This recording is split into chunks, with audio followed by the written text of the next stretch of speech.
She has reached the edge. The tears, the silence, the waiting, the endless cycles, they no longer break her. They no longer define her. She is done, not with love, not with the bond, but with the illusions that kept her small, the fear that kept her chained, the story that kept her waiting. The divine feminine has chosen herself, and when she does, the entire field shifts. Because this is not weakness, it is strength. This is not giving up, it is rising. This is not the end, it is the beginning. And from this moment on, nothing will ever be the same. On the twin flame journey, there comes a moment that changes everything. It is the breaking point of the divine feminine, but not a collapse into weakness. It is the collapse of illusion. It is the moment she finally says, "I am done." For so long, she carried the weight of the connection. She held space. She waited in silence. She endured the cycles of distance, the echoes of rejection, the endless questioning of her worth. She believed if she loved harder, waited longer, gave more, somehow the masculine would awaken. But now, something has shifted. She is done playing the old role.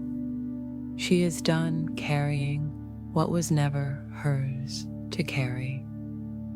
This breaking point is sacred because it is not about abandoning him. It is about abandoning the false story. It is not about walking away from love, but walking away from fear.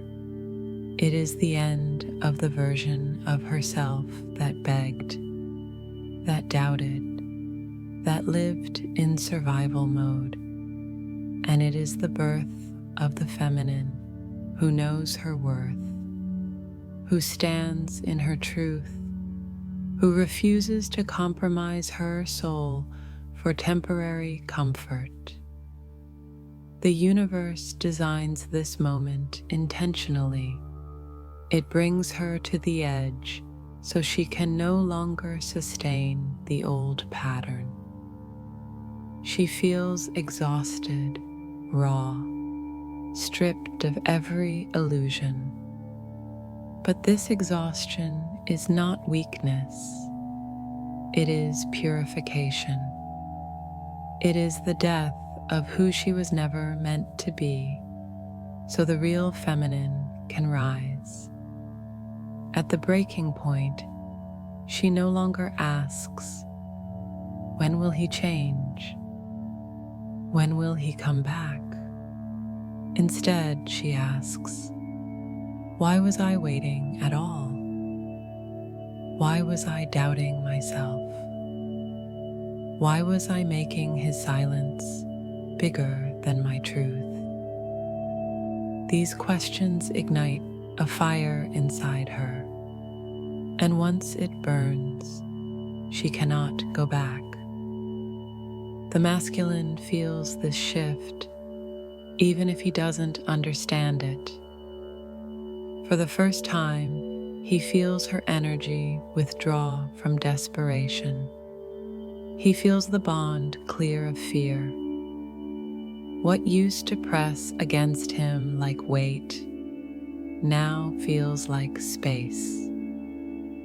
And this space is terrifying for him because he can no longer hide behind her constant energy. He can no longer depend on her carrying both sides of the connection. He is forced to face himself. The breaking point of the feminine is the beginning of the masculine's awakening. Because when she says enough, the cycle of illusion collapses. He can no longer lean on her unconditional patience as an excuse to delay. He must decide, rise or remain stuck. And this choice is triggered not by her chasing him, but by her choosing herself. This is why the breaking point is so powerful. The divine feminine is not rejecting him. She is rejecting the wound. She is rejecting the story that she is unworthy, unseen, forgotten.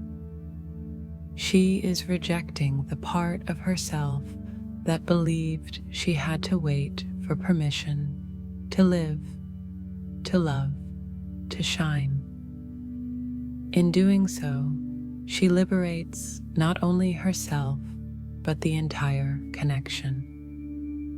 Because when the feminine reaches the breaking point, the energy shifts permanently.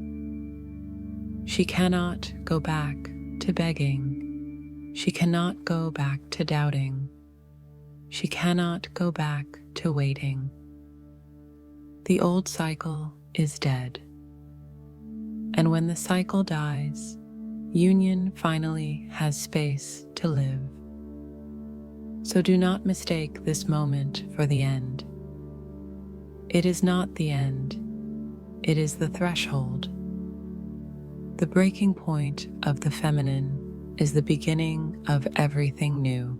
The moment the divine feminine says, "I am done," something irreversible happens. It is not a tantrum. It is not her closing her heart to love. It is her closing her heart to fear. For lifetimes, for relationships, for cycles that seemed endless, she tolerated the unbearable. She waited, she hoped, she held on to the promise of what could be. She endured the ache of silence, the sting of rejection, the weight of doubt. But now she realizes waiting was never love. Waiting was fear disguised as devotion. The feminine is done with waiting because waiting kept her small. Waiting kept her chained to a timeline that was never hers to control. Waiting kept her postponing her own life, her own mission, her own joy, while she put her soul on hold for someone else's readiness. And she sees now that love does not ask her to wait. Love asks her to live. Love asks her to rise. Love asks her to embody truth regardless of who is standing beside her in the physical. This is the shift that changes everything. When she stops waiting, she stops leaking her power. She no longer orbits around his choices. She no longer shrinks when he resists. She no longer interprets his silence as a command to pause her own becoming. She chooses herself, and that choice is not selfishness. It is liberation. It is the exact vibration the masculine has been unconsciously needing her to embody, because only then can he feel the real field of union, a bond not based on fear or lack, but on truth and strength. She is also done with fear, done with the fear of being left behind, the fear of not being enough, the fear of being forgotten. Fear has been the invisible chain wrapped around her heart, keeping her from standing in the fullness of who she is. But at this stage, the fear becomes unbearable. It cannot be ignored, suppressed, or bypassed. The universe magnifies it until she has no choice but to face it head on. And when she does, something breaks, not her spirit, but the illusion that fear was ever real. The moment she refuses to act from fear, the energy shifts. She stops checking the phone. She stops rereading old conversations. She stops letting her nervous system revolve around his next move. She turns inward and she remembers, I am love. I am whole. I am not defined by his silence or his distance. I am defined by the truth of my soul. And from this place, she rises. This does not mean she rejects him. It means she no longer rejects herself. It does not mean she abandons the bond. It means she no longer abandons her own heart in the process. She is not slamming the door on union. She is slamming the door on illusion. And that single act transforms the entire field. The masculine feels this, even if he cannot name it. He senses that something has shifted. The old pull of her desperate energy is gone. The pressure that once felt suffocating has dissolved. Suddenly, he is left alone with himself. There is no longer an external force carrying him, waiting for him, making excuses for him. And in that space, his own fear is exposed. He can no longer project it onto her. He must face his own shadows directly. This is why the feminine's shift is so powerful. It forces reality to change. The masculine cannot hide in the same ways anymore. The cycles cannot keep repeating in the same pattern. The energy has broken, and from this breaking, new possibilities are born. So when the divine feminine says, I am done, it is not the end. It is a declaration that she will no longer participate in the old way. She is done with waiting. She is done with fear. And in that moment, she steps into the vibration where union is not just a dream, but a reality waiting to anchor. Because when she stops holding her life hostage to fear, everything else, including the masculine, must change. Why choosing herself shifts the field. The moment the divine feminine chooses herself, the entire field of the connection begins to change. This is not metaphorical. It is energetic law. For so long, she lived as though her worth depended on his choices, his words, his presence. She let her inner world orbit around his silence or his attention. She gave her energy to the waiting, to the hoping, to the endless attempts to make sense of his distance. But now something shifts. She no longer places her wholeness in his hands. She takes it back. And the moment she does, the energy can no longer remain the same. Choosing herself does not mean turning her back on the masculine. It means turning her back on the illusions that kept her bound.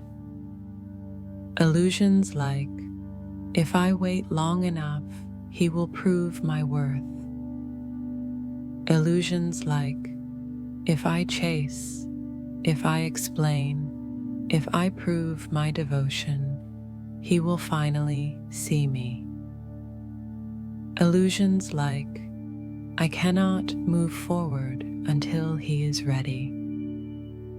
All of these beliefs were never love. They were fear, dressed up as loyalty. They were programs of survival carried through lifetimes. And now, she is done with them. When she chooses herself, she steps into alignment with truth. Truth that says she is already whole. Truth that says her love is not defined by his ability to recognize it. Truth that says she does not need to wait to be chosen, because she is already chosen by her soul, by her mission, by the universe itself.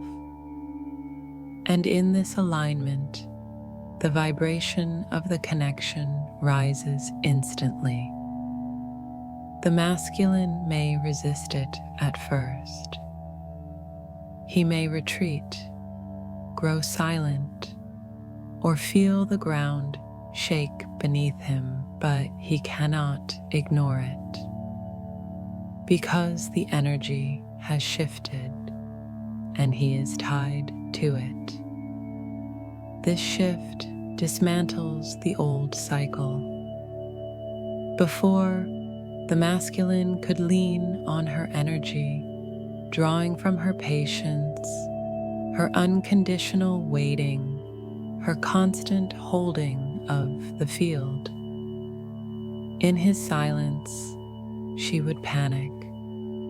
In his distance, she would collapse.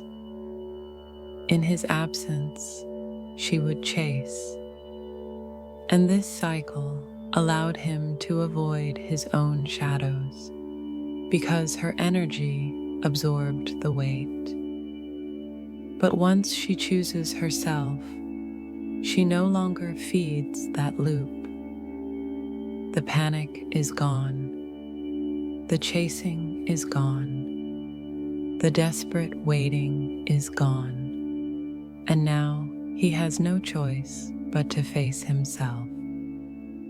That is why choosing herself shifts the field, because it removes the fuel from the old story. Imagine a fire that has been burning for years.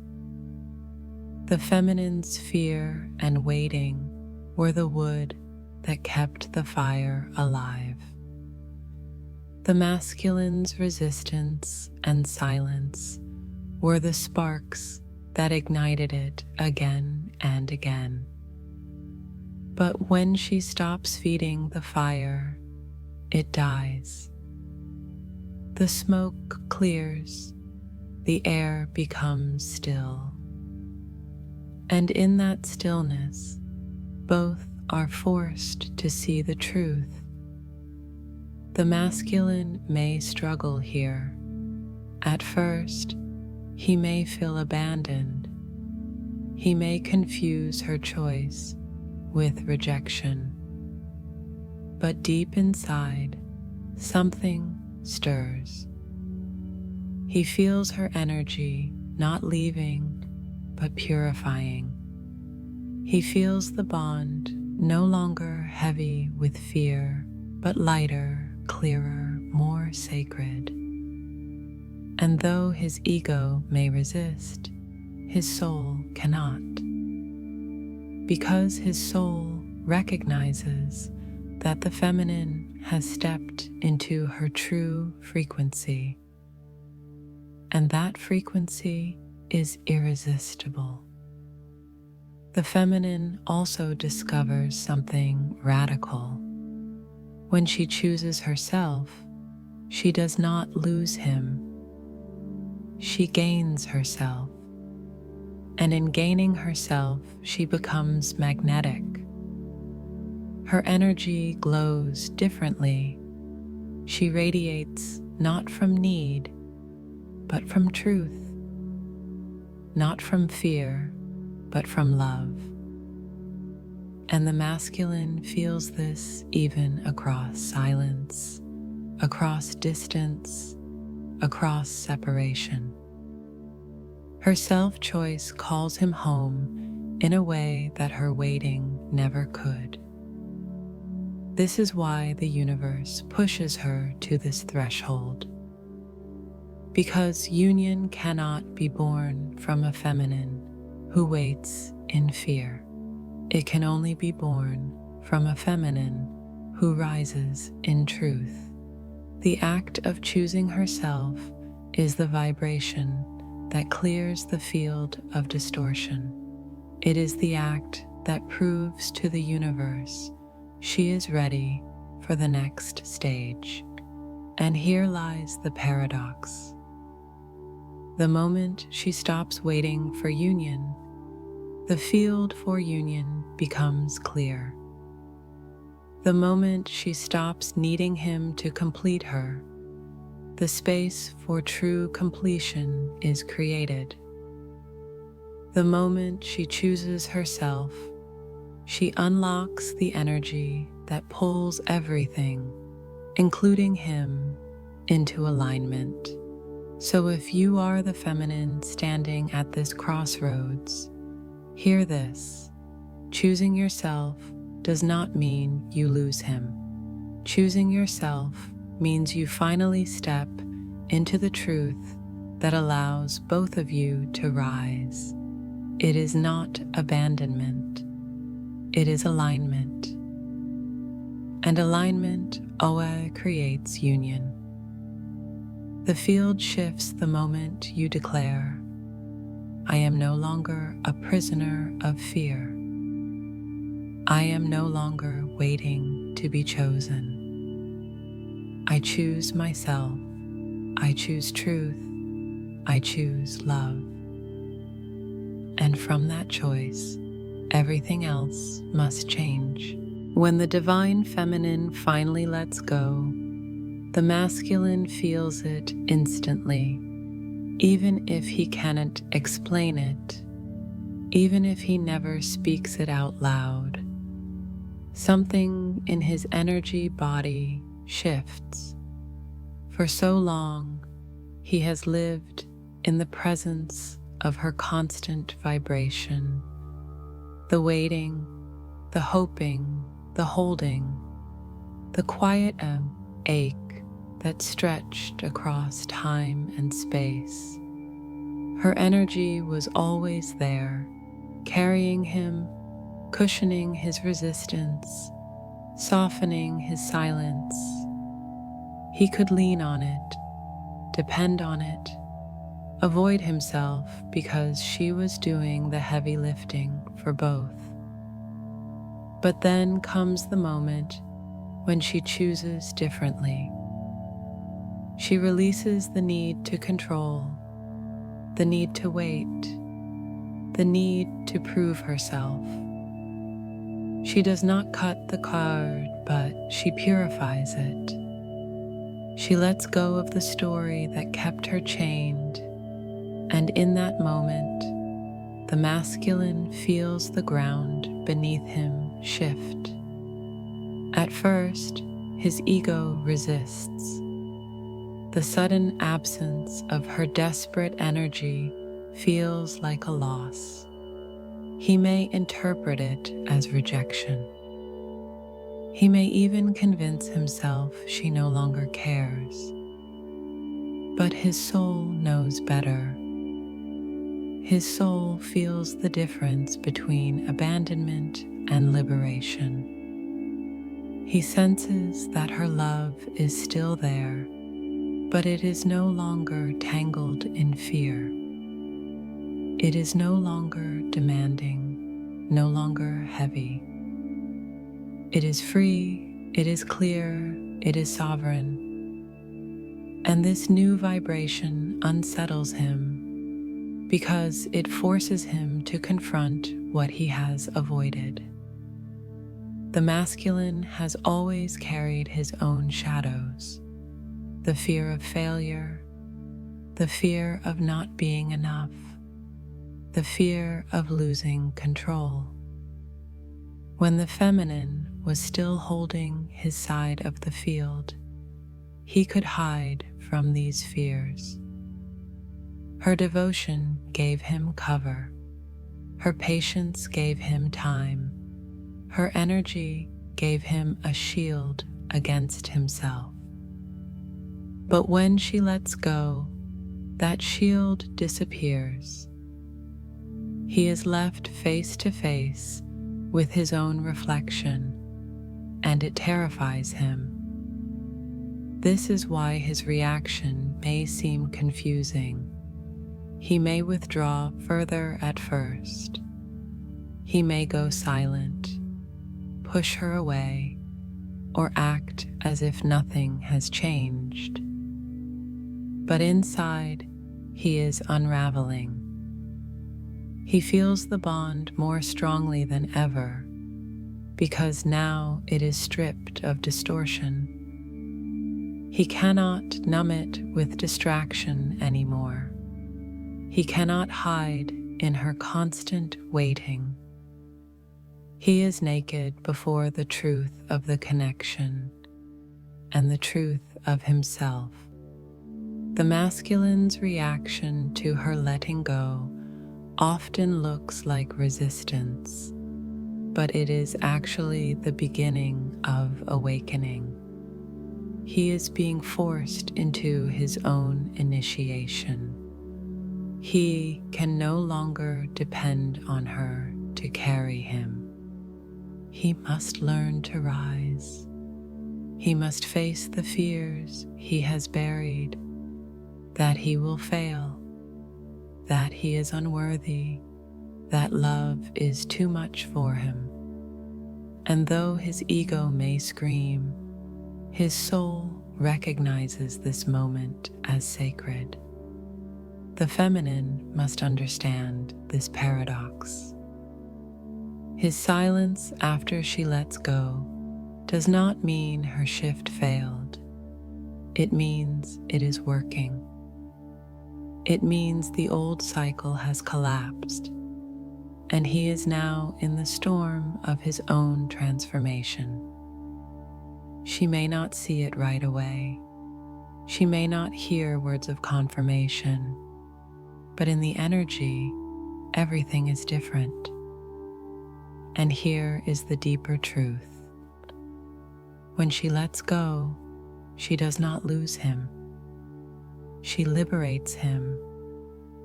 She creates the only condition where he can truly choose her, not out of pressure, not out of fear, but out of alignment. When she stops carrying him, he has to decide if he will carry himself.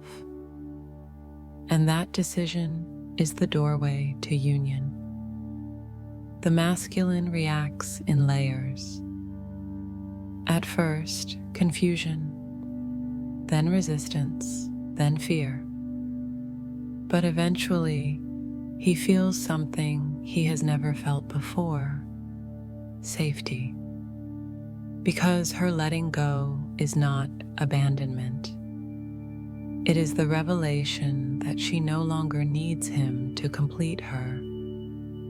And paradoxically, this is what allows him to feel that he can step forward without failing. Her letting go is not the end.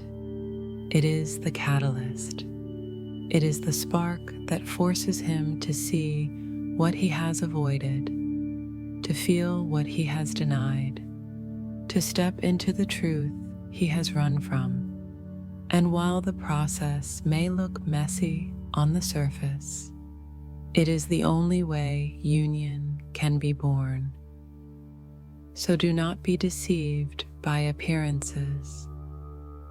If he grows quiet after she lets go, it is not rejection. If he seems distant, it is not the end. It is the pressure of transformation. The masculine reacts by crumbling first, then rebuilding, and in that rebuilding, he becomes the man he was always meant to be. The feminine's letting go is the medicine he needed all along. And once it has entered his system, nothing can ever be the same. There is a moment in the twin flame journey when the old cycle finally collapses. It does not collapse softly or quietly. It falls apart in ways that feel undeniable, unshakable, and final. For the divine feminine, this is the moment she realizes she can no longer play the same role. For the masculine, it is the moment he realizes he can no longer avoid the truth. The cycle ends, not because one of them decides to end it, but because the energy itself refuses to sustain it any longer. The old cycle has always been the same. She gives, he resists. She waits, he delays. She chases, he withdraws. She collapses, he hides. Round and round they went, locked in a loop of fear disguised as love. The feminine believed that if she just held on tighter, if she just endured a little longer, the cycle would finally break. But endurance was not the key. Surrender was. And when she finally surrenders, not to him, but to truth, the wheel of repetition cracks. The end of the old cycle begins with exhaustion. The feminine feels drained, worn out from carrying both sides of the bond. She reaches a point where she cannot give another drop of energy to fear. She cannot invest another ounce of faith in illusions. And in that breaking, she chooses differently. She chooses herself. She chooses freedom. She chooses alignment over attachment. And the moment she does, the cycle has no fuel left to spin. The masculine feels this shift like an earthquake. For so long, the loop allowed him to delay his own awakening. Her patience was his cover. Her chasing was his distraction. As long as she kept feeding the old dynamic, he could hide behind it. But now, that cover is gone. The feminine is no longer playing the role of rescuer, pursuer, or eternal caretaker. And in the absence of her old energy, he is left with only himself. This is why the end of the cycle is so destabilizing for him. Suddenly, the silence feels heavier. The distance feels sharper. The excuses feel thinner. He begins to realize that he is no longer being carried. and without her energy holding up the illusion, he sees his own shadow more clearly than ever. The cycle collapses because it must. The universe refuses to allow the same wounds to play out endlessly. The old story has served its purpose. It revealed the fears, the insecurities, the hidden wounds in both. But now the purpose has shifted. At the end of the cycle, the feminine is no longer in despair. She is in clarity. She knows she cannot go back. The version of herself who begged, who doubted, who made herself small to fit his silence, that version is gone. She may still feel pain, but the pain no longer controls her. She may still feel longing, but the longing no longer weakens her. She has transformed, and in that transformation, the old cycle dies. This death is not the death of union. It is the death of distortion. It is the end of the toxic patterns that prevented true alignment. It is the closing of a door that was never meant to remain open.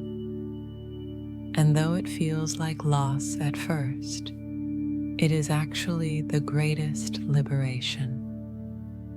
Because when the old cycle ends, the field is cleared. The space is made. The foundation is laid for something entirely new to emerge. The masculine's initial reaction may be fear. He may feel abandoned, misunderstood, even angry. But beneath the surface, he knows the truth. This ending was inevitable.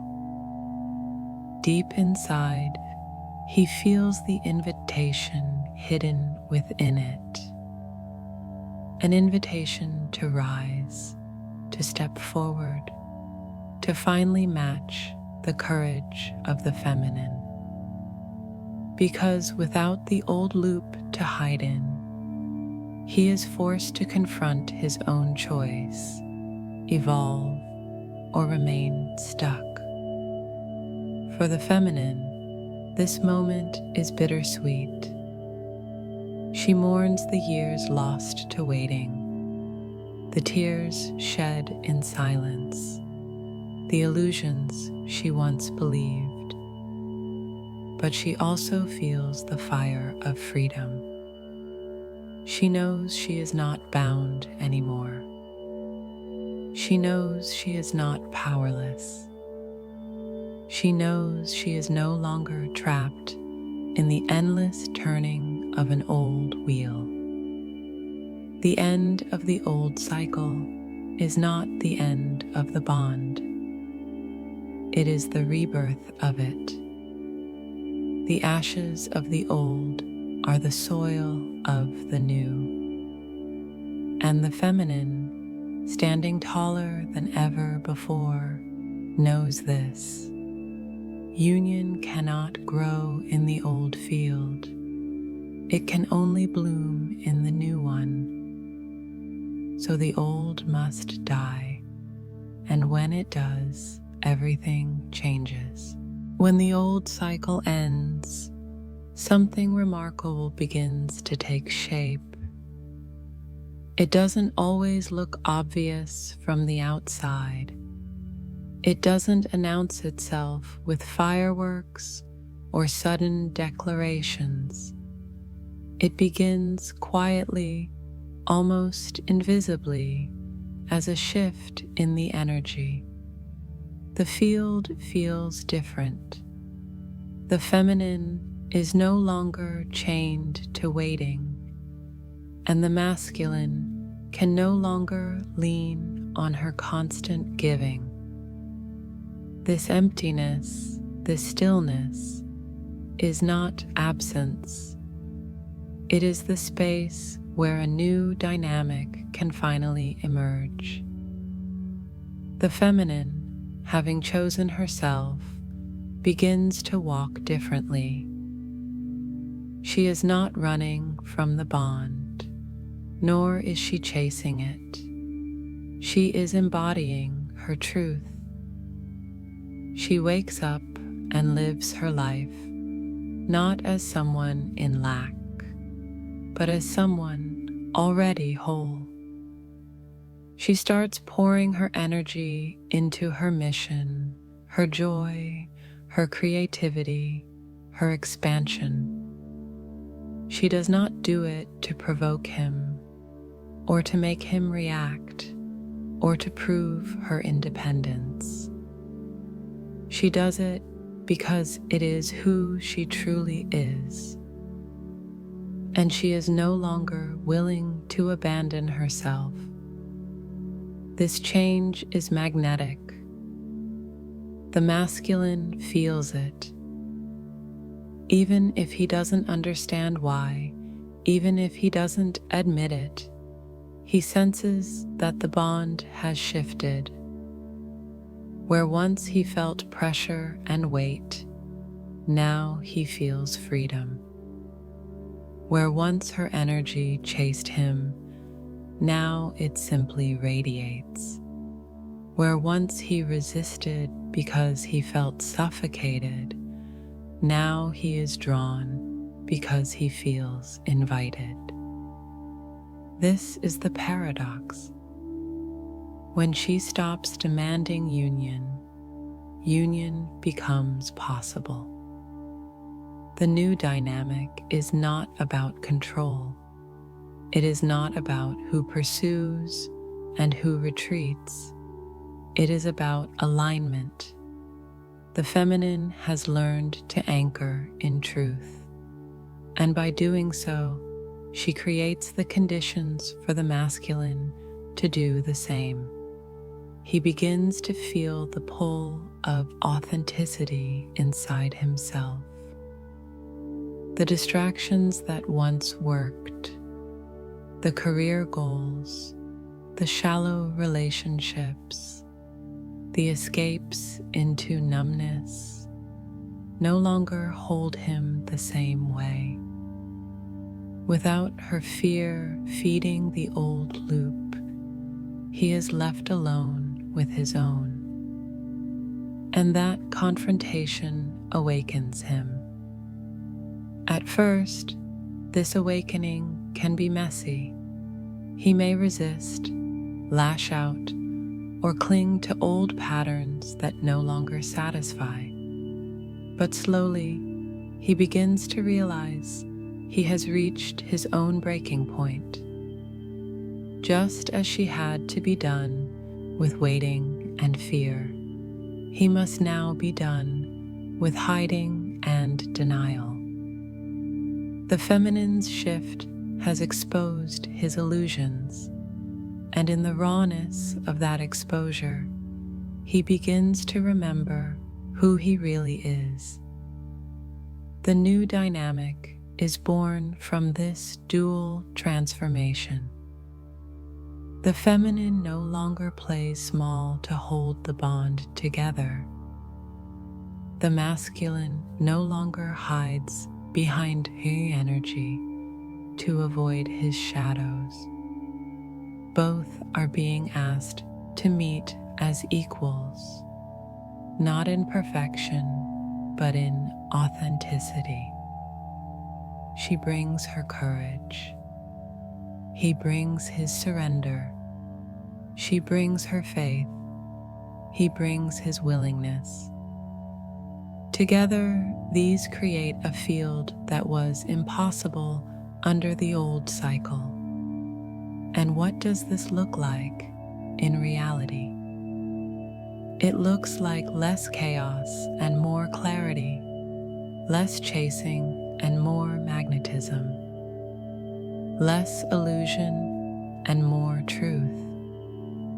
The feminine begins to feel a steady calm inside herself, no longer reactive to every silence or delay. The masculine begins to feel the stirrings of responsibility, not as burden, but as calling. Both begin to sense that something new is being built, something that feels stable, sacred, alive. The beginning of a new dynamic is not always comfortable. It asks both to shed the identities they wore for so long. For her, the identity of the rescuer, the martyr, the one who endlessly waits. For him, the identity of the runner, the avoider, the one who hides behind fear. As these masks fall, the real selves emerge. And those real selves are the ones capable of union. This is why everything changes when the feminine says she is done, because her choice sets off a chain reaction. It forces the collapse of the old, and it opens the space for the new. And once the new begins, it cannot be reversed. The masculine can resist it, delay it, deny it, but he cannot stop it, because the new dynamic is not her choice or his choice. It is the natural evolution of the bond itself. So if you feel the old story breaking, if you feel the discomfort of endings, know this: it is also the beginning of a dynamic where love is not survival, but truth, where union is not postponed, but inevitable, where both rise not because they are forced, but because they are finally free to be who they really are. The new dynamic is not about waiting. It is not about fear. It is about becoming. And as both become, union comes alive. There is a sacred paradox on the twin flame path. Union does not come when you are still waiting for it. It comes the moment you decide you are done waiting. It arrives not when you are begging the universe to deliver, but when you embody the truth that you are whole without it. Being done is not rejection, it is initiation. It is the universe's way of showing you that the final key to union is not clinging tighter, but releasing everything that is not love. When the divine feminine declares she is done, the energy shifts permanently. She is no longer orbiting around fear. She is no longer trapped in the cycle of silence and despair.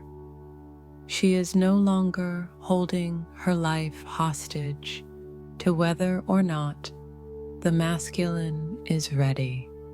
She is done with the illusion that union is somewhere outside of her, dangling like a prize she must earn.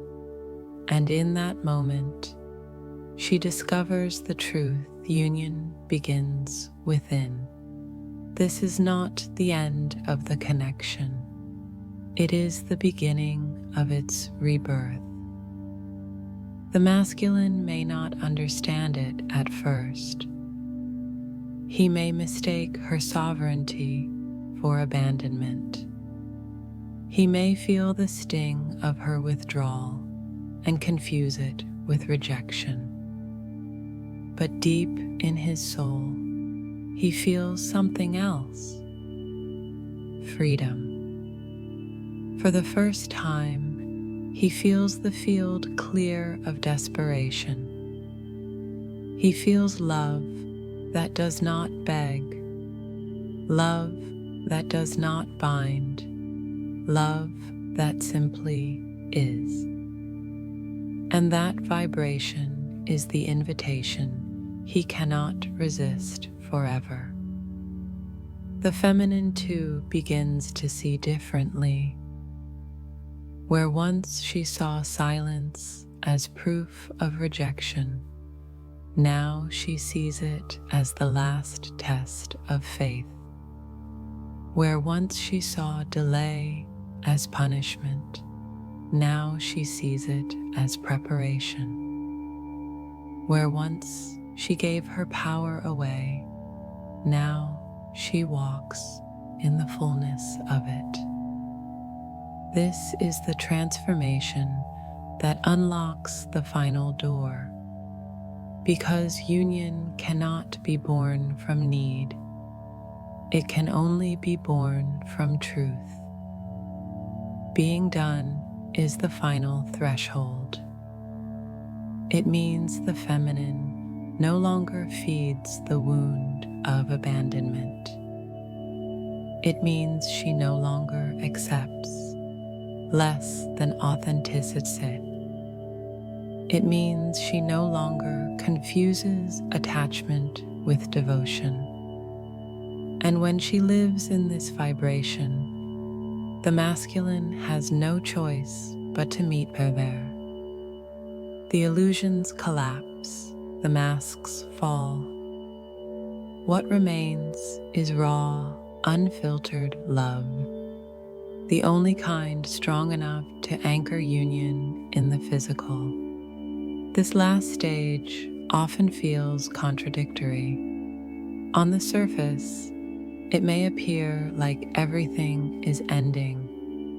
The old cycle breaks down. The communication may falter.